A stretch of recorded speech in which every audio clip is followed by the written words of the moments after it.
আসসালামু আলাইকুম। কেমন আছেন বন্ধুরা? আশা করছি কাছের এবং দূরের, দেশে এবং দেশের বাইরে যে যেখানে আছেন আলহামদুলিল্লাহ পরিবার নিয়ে ভালো আছেন। আল্লাহর রহমত এবং আপনাদের দোয়ায় আমিও পরিবার নিয়ে ভালো আছি। মাংস তো আমরা কতভাবে রান্না করি, তবে আজকের আয়োজনে আপনাদের জন্য নিয়ে এসেছি মাংস দিয়ে আচারের রেসিপি।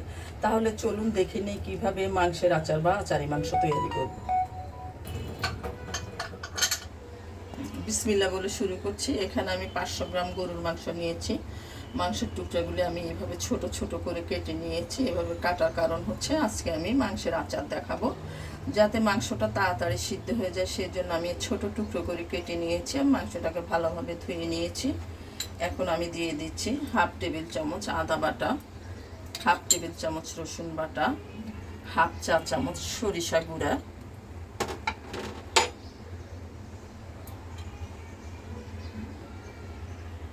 1.5 চা চামচ দিয়ে দিচ্ছি আমি মরিচ গুঁড়া। মরিচটা আপনারা আপনাদের স্বাদ অনুযায়ী দিবেন, যে যেমন ঝাল খান, তো বাচ্চার একটু ঝাল হলে ভালো লাগে। দিয়ে দিচ্ছি 1 চা চামচ ধনে গুঁড়া, 1 চা চামচ ভাজা জিরার গুঁড়া, হাফ চা চামচ হলুদ গুঁড়ো।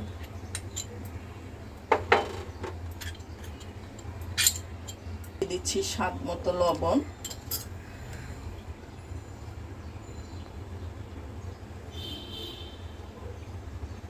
দিয়ে দিচ্ছি 3/1 কাপ সরিষার তেল। এবার আমি মাখিয়ে নিচ্ছি।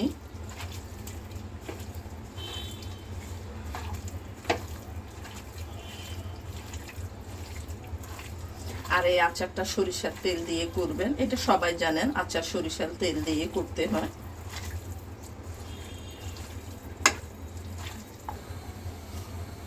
আমি সব কিছু মাখিয়ে চুলাতে বসিয়ে দিয়েছি। এবার ঢেকে রাখবো আমি। 10 মিনিট পর ফিরে আসলাম। মাংস থেকে অনেক পানি বের হয়েছে। এই পানিটা দিয়েই মাংসটা সিদ্ধ হয়ে যাবে। আবারও আমি ঢেকে রাখবো।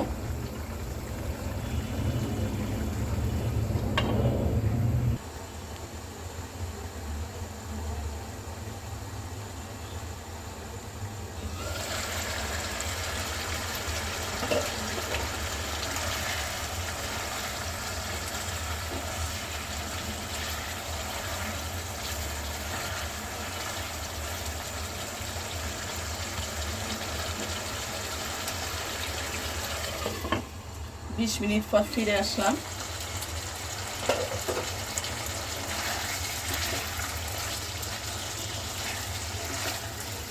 মাংসটা সিদ্ধ হয়ে গিয়েছে। এবং মাংসটা উঠিয়ে রেখে আমি ফোড়নটা দিব।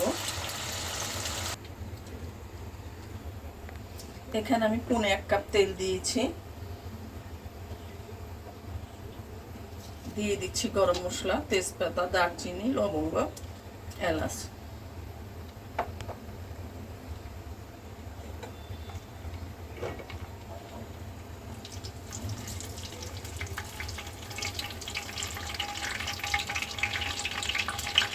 দিয়ে দিচ্ছি শুকনো মরিচ।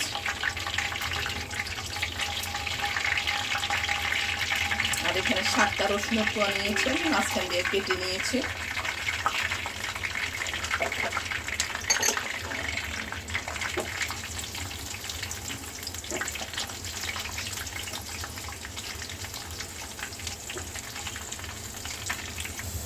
দিয়ে দিচ্ছি 1 চা চামচ গোটা পাঁচফোড়ন।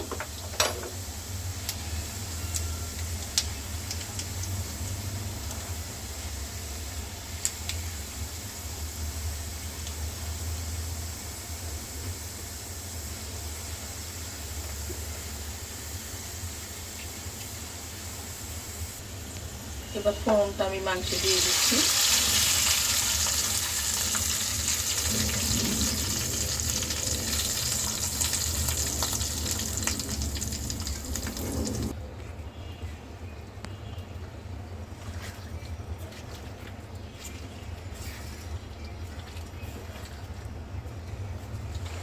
এবার সব তেলে ভেজে নিব ভালোভাবে।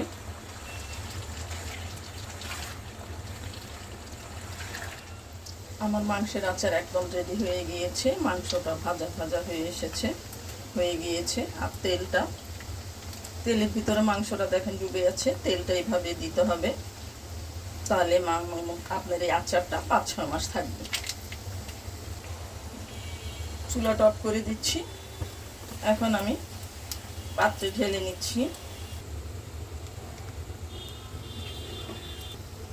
আমার এই আচারি মাংসটা খাওয়া হয়ে যাবে, সেজন্য আমি আর বয়মে নিলাম না। তবে আপনারা বয়মে রাখার সময় কাচের বয়মে রাখবেন। আচার কাচের বয়মে না রাখলে আচার নষ্ট হয়ে যায়।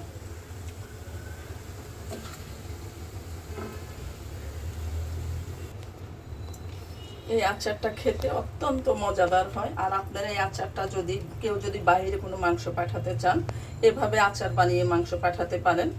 আজ এই পর্যন্ত, আবারও দেখা হবে নতুন কোনো রেসিপি নিয়ে। আল্লাহ হাফেজ।